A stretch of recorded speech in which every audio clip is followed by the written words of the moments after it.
आज हम पढ़ने वाले हैं प्रकाश का परावर्तन।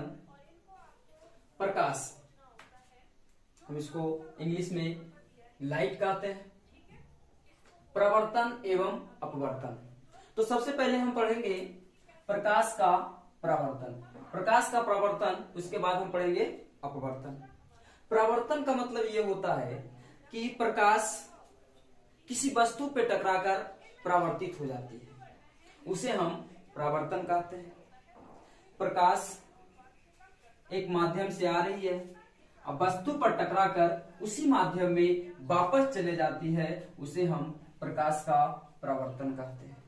सबसे पहले हम देखते हैं प्रकाश। प्रकाश की परिभाषा कि प्रकाश वैसा माध्यम है जिसके द्वारा हम किसी वस्तु को देखते हैं। प्रकाश वैसा माध्यम है जिसके द्वारा हम किसी वस्तु को देखते हैं या देखने की अनुभूति प्रदान होती है।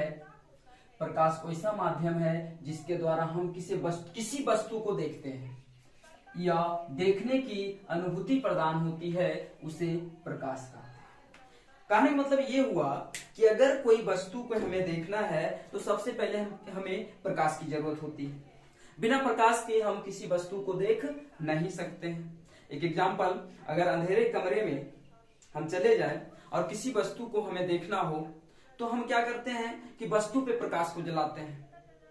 अगर हाथ में टॉर्च है तो टॉर्च को हम वस्तु पे जलाते हैं और वस्तु पे जैसे ही प्रकाश पड़ती है तो वह प्रकाश क्या होती है, परावर्तित होती है। और परावर्तित होने के बाद मेरे नेत्र पे पड़ती है, नेत्र के रेटिना पे पड़ती है, तो हमें वस्तु दिखाई पड़ती है। उसे हम क्या कहते हैं, प्रकाश कहते हैं। आगे नोट एक देख लेते हैं। तो प्रकाश जो होती है हमेशा सीधी रेखा में गमन करती है। ऐसा नहीं, प्रकाश हमेशा सीधी रेखा में, अगर एक टॉर्च है, एक टॉर्च को अगर हम जलाते हैं तो प्रकाश हमेशा कहां जाएगी, सीधी रेखा में। प्रकाश सीधी रेखा में जाती है। ऐसा नहीं कि प्रकाश इस माध्यम से नहीं, इस माध्यम से कभी प्रकाश नहीं जा सकती है। प्रकाश जब भी जाती है सीधी रेखा में जाती है। प्रकाश एक दूसरे को प्रतिच्छेद नहीं करती। प्रतिच्छेद करने का मतलब ये होता है काटना। एक दूसरे को प्रतिच्छेद नहीं करती है, मतलब एक दूसरे को काटती नहीं है। उसे हम क्या कहते हैं, प्रकाश का ऋजुरेखीय संरचना सिद्धांत कहते हैं। उसे प्रकाश का ऋजुरेखीय संरचना सिद्धांत कहते हैं। पानी देखें।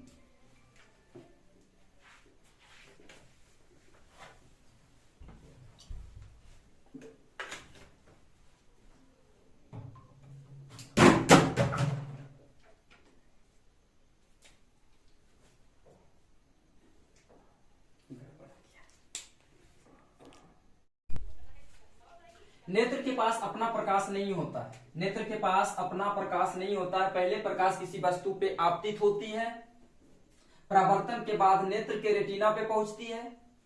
पहले वस्तु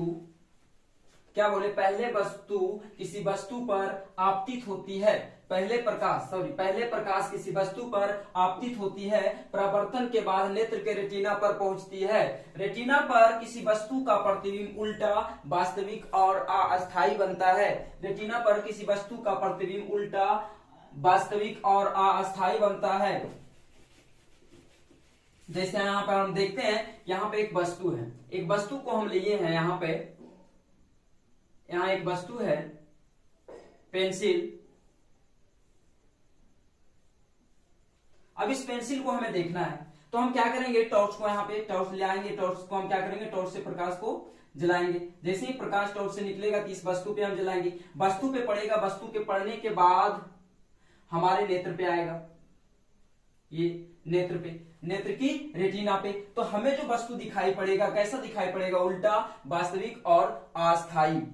नेत्र की रेटिना पे प्रतिबिंब उल्टा, वास्तविक और अस्थायी बनता है। जैसे अगर हम मस्तिष्क की बात करें तो मस्तिष्क का जो कार्य होता है कि मस्तिष्क दोनों प्रतिबिंब को, अब आप लोग सोच रहे हैं कि दो प्रतिबिंब आए कहां से, प्रतिबिंब तो एक है। हाँ, प्रतिबिंब एक है, लेकिन दोनों प्रतिबिंब हम इसलिए बोल रहे हैं कि एक ये वस्तु हुआ, ये एक जो मेरे नेत्र में बना, एक तो टोटल हो गए कितना, दो। तो दोनों प्रतिबिंब को एक साथ करने के बाद उलट देता है और चमक के साथ सीधी वस्तु सीधी और उल्टी वस्तु उल्टी हमें दिखाई पड़ती है। आगे हम देखते हैं कहाँ गया मिटाने वाला।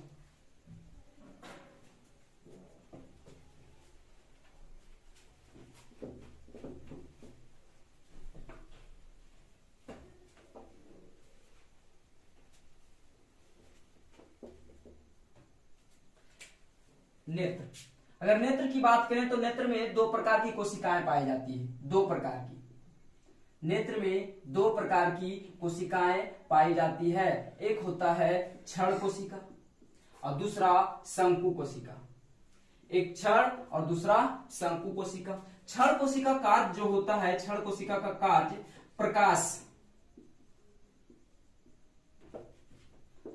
प्रकाश की तीव्रता को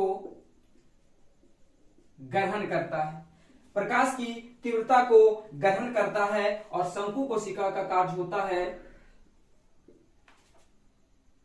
शंकु कोशिका रंग को अवशोषित करती है। नेत्र में दो प्रकार की कोशिका होती है, एक क्षण कोशिका, एक शंकु कोशिका। क्षण कोशिका का कार्य होता है प्रकाश की तीव्रता को ग्रहण करना, शंकु कोशिका का कार्य होता है रंग को अवशोषित करना। प्रकाश क्षण कोशिका की अगर बात किया जाए तो क्षण कोशिका की संख्या, अगर प्रकाश क्षण कोशिका की बात किया जाए तो इसकी संख्या जो होती है 12 करोड़ होती है। और वही अगर हम शंकु कोशिका की बात करें तो शंकु कोशिका की संख्या 60 लाख होती है। नेत्र में 7 रंग की शंकु पाई जाती है, नेत्र में जो होती है 7 रंग की शंकु पाई जाती है, 7 रंग की शंकु कोशिका पाई जाती है। चलिए हम इसको शॉर्ट में देखते हैं कि कौन कौन सा होता है। तो अगर इसमें शॉर्ट में याद करना है तो बैजा नी हाफी नाला, ये 7 रंग हम शॉर्ट में लिख दिए हैं। बा से हो गया बैगनी, जा से जामुनी, नी से नीला, हा से हरा, पी से पीला, ना से नारंगी और ला से लाल। ये क्षण कोशिका 7 रंग का होता है, जो बैगनी, जामुनी, नीला, हरा, पीला, नारंगी और लाल, ये 7 रंग के होते हैं। अगर मधुमक्खी की बात किया तो मधुमक्खी के नेत्र में प्रवैग्नि रंग का कोशिका सबसे ज्यादा होता है। तो किरण क्या होता है? तो प्रकाश की चलने की पथ को किरण कहते हैं, प्रकाश की चलने की पथ को क्या कहते हैं? किरण कहते हैं। प्रकाश पुंज जो होता है, प्रकाश पुंज 3 प्रकार के होते हैं। कितने प्रकार के होते हैं? 3 प्रकार के होते हैं। पहला समांतर प्रकाश पुंज, दूसरा अभिसारी प्रकाश पुंज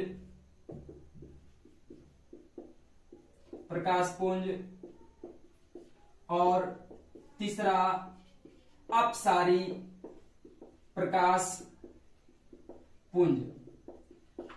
3 प्रकार के होते हैं प्रकाश पुंज। कितने प्रकार के?